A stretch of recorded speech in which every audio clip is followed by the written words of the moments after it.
Hi, my name is Kaydee, the Director of Treatment at Cognitive FX.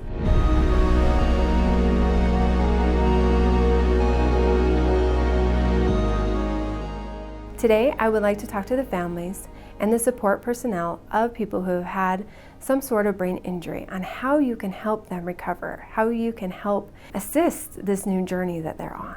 As you may have already realized that things are a little bit different now that your loved one has had a brain injury. They may do things a little bit differently, or they may need your help in doing normal tasks that they would have done before.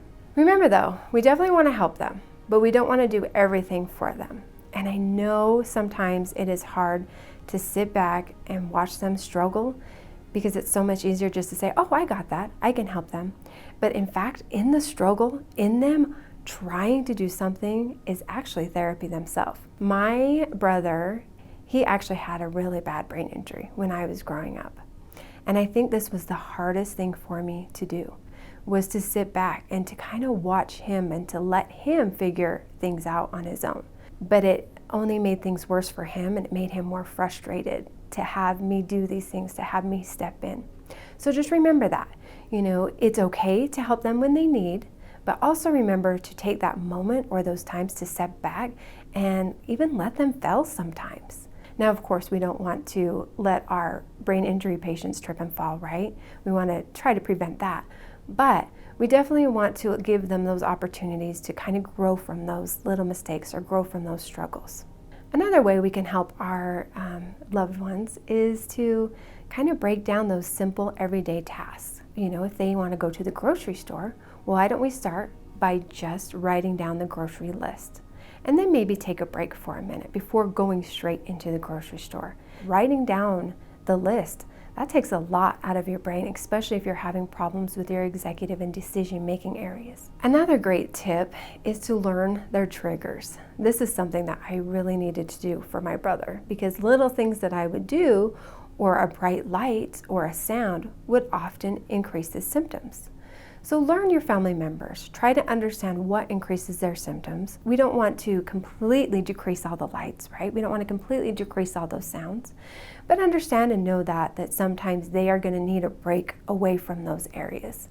They're still getting those senses. They're still feeling the noises and the lights and getting that stimulation that they need, but it's not so intense.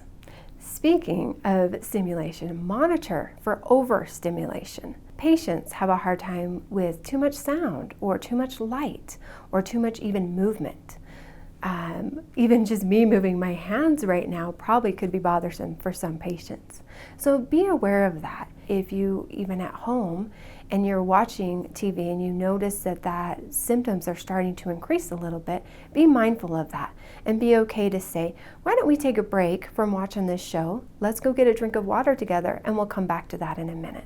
You can also try to make at the home a little bit of a friendlier place. Looking around the environment and finding ways that can make it a little bit more safer for them or more calming for them.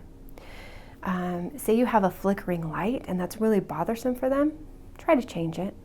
Or if you even have loose rugs that can be a tripping hazard, make sure that we either take the rugs out or change the rugs, especially if that patient has vestibular or balance issues being affected because of that injury. So take a close look at your loved one, look at those symptoms, and then look around the house and try to see how you can adapt that. Keeping in mind, we don't want to take away all of the stimulation. You don't want to completely make your house a dark room by closing all of the blinds. You don't want to take away all of the noises.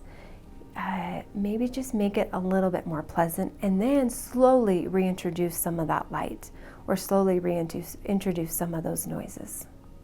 If your loved one struggles with memory, some things that you can do is actually writing notes on places like, did you turn off the light or turn off the stove, things like that. Just visual reminders to help them remember to do those important things. You can even put a Post-it note by the door that says, do you have your keys? Do you have your wallet? Do you have your sunglasses? Anything that they need to bring before leaving the home. Eventually, you might want to even start taking off some of those So you might leave one blank, and then that person has to try to remember, oh wait, what's missing on there? Oh, my keys. So that they're actually working on remembering. So start with the big list, and then maybe the next week only have like 4 things on it, and then the next week only have 3, so that we're always continually working and rehabbing that brain. Be mindful that your loved one is going to need a comfort zone or a place that they can retreat when they need, and be okay with that. I always remembered my brother would need those times, and we kind of knew it because of his symptoms, and so my sister and I would just retreat to another area and just give him his space. Be mindful and be understanding that that is going to happen. Families, loved ones, friends, you are doing a great job. Thank you for being their support person. Thank you for being there for them and helping them through this. If you would like more ways of how you can help them, please click the link below.